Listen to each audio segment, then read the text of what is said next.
আসসালামু আলাইকুম প্রিয় বন্ধুরা, যারা আজকে আমাদের ভিডিওটি দেখছেন তাদের সকলকে অভিনন্দন ও শুভেচ্ছা। আজকে আমাদের আলোচনার বিষয় হচ্ছে তাপমাত্রা। আসলে ইতিমধ্যে আমরা দেখতে পাচ্ছি বাংলাদেশ সহ বিশ্বের অন্যান্য দেশেও প্রচণ্ড তাপমাত্রার মাঝে আমরা অতিবাহিত করছি। ইতিমধ্যে আমরা 41, 42 এবং 43 ডিগ্রি পর্যন্ত আমাদের তাপমাত্রা চলছে। বিগত কয়েকদিন স্কুল কলেজ ইউনিভার্সিটি গুলো বন্ধ ছিল, ইতিমধ্যে আমাদের আবার ইউনিভার্সিটি স্কুল কলেজ ইউনিভার্সিটিগুলো আবার ওপেন হয়েছে। আমরা দেখতে পাচ্ছি যে বিভিন্ন জায়গায় স্কুল শিক্ষক সহ বিভিন্ন যারা বাইরে কাজ করে তারা হিট স্ট্রোকে মারা যাচ্ছে। এই বিষয়ে আমরা আজকে আলোচনা করব। আমাদের মাঝে উপস্থিত রয়েছেন আমাদের মাঝে বিশিষ্ট আইনজীবী অ্যাডভোকেট মেহরাব কামাল। অ্যাডভোকেট মেহরাব কামাল ভাই আমাদের মাঝে আছেন। তিনি একজন সমাজকর্মী, বিভিন্ন সময় সমাজের বিভিন্ন কাজে তিনি এগিয়ে এসে মানে আমাদের সমাজের যেই দুর্দশাগুলো তুলে ধরেন এবং নিজেই সমাজের জন্য কাজ করার চেষ্টা করেন। ইতিমধ্যে আমাদের এই তাপমাত্রার মধ্যে করণীয় এবং এই মুহূর্তে আমরা কি করতে পারি বা এটা কি করলে আমাদের একটু ভালোর দিকে আমাদের এই ব্যবস্থাপনাটা হবে, আমি এই বিষয়ে জানতে চাবো। আমাদের মাঝে উপস্থিত আছেন আমাদের আজকের বিশেষ অতিথি অ্যাডভোকেট মেহরাব কামাল। ধন্যবাদ মিজান ভাই আপনাকে। আমি আপনাকে একটু কথা বলার সুযোগ দেওয়ার জন্য আপনাকে অসংখ্য ধন্যবাদ। সমসাময়িক সময় আপনারা জানেন যে সারা বাংলাদেশে আমরা যে একটা দুঃসময় পার করছি, সেই সময়ে এরকম একটা ইস্যু নিয়ে দু একটা কথা বলাটা একজন মানুষ হিসেবে আমার কাছে নৈতিকতার অংশ বলে আমি মনে করি। তো প্রিয় দেশবাসী, আপনারা জানেন যে বর্তমানে সারা বাংলাদেশের প্রতিটি এলাকায় যেই পরিমাণ তাপদাহ, সেটা বিগত 75 বছরের রেকর্ডকে অতিক্রম করেছে।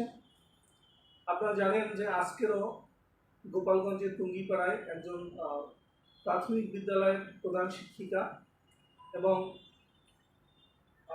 রাজশাহীতে একজন হাই স্কুল শিক্ষক এই তাপদাহের কারণে হিটস্ট্রোকে মৃত্যুবরণ করে। এছাড়াও বিগত আমরা 15 দিনের রেকর্ড দেখলে আমরা বেশ কয়েকজন মানুষ, আমি গত 2-1 দিনের মধ্যে দেখছেন আপনারা হয়তো যে একজন ফেরিওয়ালা, সে হাঁড়ি পাতিল বিক্রি করতে করতে রাস্তায় সে হিটস্ট্রোকে মারা গিয়েছেন।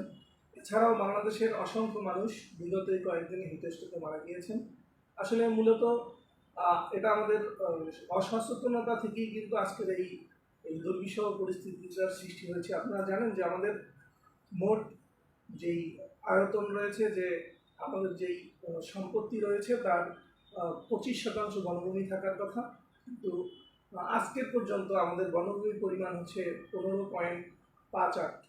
তার মানে 16%-এরও কম বনভূমি থাকার কারণে এই জলবায়ুর ব্যাপক পরিবর্তন, যেটা আজকের দিন সহ আগামী দিনগুলিতে হয়তো এটা আরও তীব্রতর রূপ ধারণ।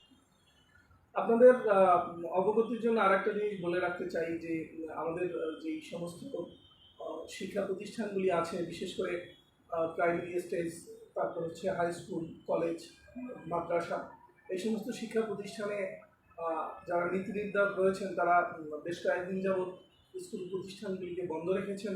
কিন্তু দেখলাম যে বর্তমানে প্রায় 40 ডিগ্রির উপরে ম্যাক্সিমাম এলাকায় তাপমাত্রা বিদ্যমান থাকা সত্ত্বেও শিক্ষা মন্ত্রণালয় এই শিক্ষা প্রতিষ্ঠানগুলি খুলে দিয়েছেন। তো আজকেও দেখলাম বেশ কয়েকজন শিক্ষার্থী বিভিন্ন জায়গায় এই হিটস্ট্রোকের কারণে তারা শারীরিকভাবে ক্ষতিগ্রস্ত হচ্ছে এবং পরিবারগুলি অত্যন্ত বিপাকে পড়েছে।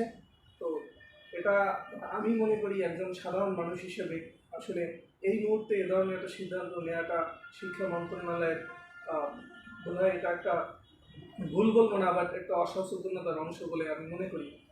প্রিয় বন্ধুগণ, আপনাদের কাছে আরও একটি কথা বলতে চাই যে এই মুহূর্তে আসলে আমাদের নৈতিকতার দিক থেকে সবাইকে এগিয়ে আসতে হবে। যদিও আমরা দেখছি যে সারা বাংলাদেশব্যাপী কিছু কিছু কিছু প্রতিষ্ঠান, কতিপয় ব্যক্তি, তারা দেশব্যাপী এই খাবার স্যালাইন, তারপর হচ্ছে শরবত সহ বিশুদ্ধ পানি সরবরাহ করে যাচ্ছেন। এই আমরাও আজকের পুরো বরগুনাতে প্রায় হাজার হাজার মানুষকে আমরা আজকের এই মানবিক বরগুনার পক্ষ থেকে আমরা এই খাবার স্যালাইন এবং হচ্ছে বিশুদ্ধ পানি এবং শরবত বিতরণের পাশাপাশি আমরা ব্যাপক বৃক্ষরোপণের একটা আয়োজন করেছি। আপনাদের কাছে অনুরোধ হচ্ছে যে আমরা যদি নিজেরা বাঁচতে চাই, পরবর্তী প্রজন্মকে বাঁচাতে চাই, দেশকে বাঁচাতে চাই, তাহলে বনায়নের গুরুত্ব অনেক বেশি। আমরা এই ব্যাপারে সচেতন থাকব। আগামী বাংলাদেশকে আগামীর পৃথিবীকে সমৃদ্ধ এবং সুন্দর রাখার জন্য আমাদের এই প্রচুর বনায়ন করা দরকার। আমরা গাছ না কেটে গাছ লাগাবো। আমরা শপথ নিব যে আগামী 1 বছরে আমরা প্রত্যেক ব্যক্তি অন্তত 5টি করে গাছ লাগাবো। তাহলে দেখবেন যে আমাদের পরবর্তী প্রজন্ম তারা হয়তো একটা সুস্থ জীবন লাভ করবে। অন্যথায় এ ধরনের পরিস্থিতি এবং এই ধরনের তাপমাত্রা বৃদ্ধির মধ্য দিয়ে এক সময় আমাদের এই অঞ্চল মরুভূমিতে পরিণত হওয়ার সম্ভাবনা রয়েছে। এবং শিক্ষামন্ত্রী সহ শিক্ষা মন্ত্রণালয়ের দায়িত্বপ্রাপ্ত ব্যক্তিদের কাছে অনুরোধ করব যে আপনারা বিষয়টি আরেকটু বিবেচনা করে দেখবেন যে এখনও হয়তো স্কুল কলেজ খুলে দেওয়ার মতো পরিস্থিতি সৃষ্টি হয় নাই। আমাদের ভয়াবহ কোভিডের সময় দীর্ঘদিন স্কুল কলেজ বন্ধ ছিল। এটাও একটা সংকট। এই সংকটের মধ্যে 10 দিন 15 দিন 1 মাস স্কুল কলেজ বন্ধ থাকলে আমরা খুব বেশি ক্ষতির মধ্যে পড়বো বলে আমি মনে করি না। সেই ক্ষেত্রে বিষয়টার প্রতি গুরুত্ব আরোপ করা এবং সরকারের আরও বেশি সচেতন হয়ে আমাদের এই বৃক্ষরোপণ সহ এখন বর্তমান পরিস্থিতিতে মানুষের পাশে গুরুত্বপূর্ণ কিছু পদক্ষেপ নেওয়া খুব জরুরি। যদিও আমাদের 2টি সিটি কর্পোরেশন তারা কৃত্রিমভাবে পানির ব্যবস্থা করেছেন।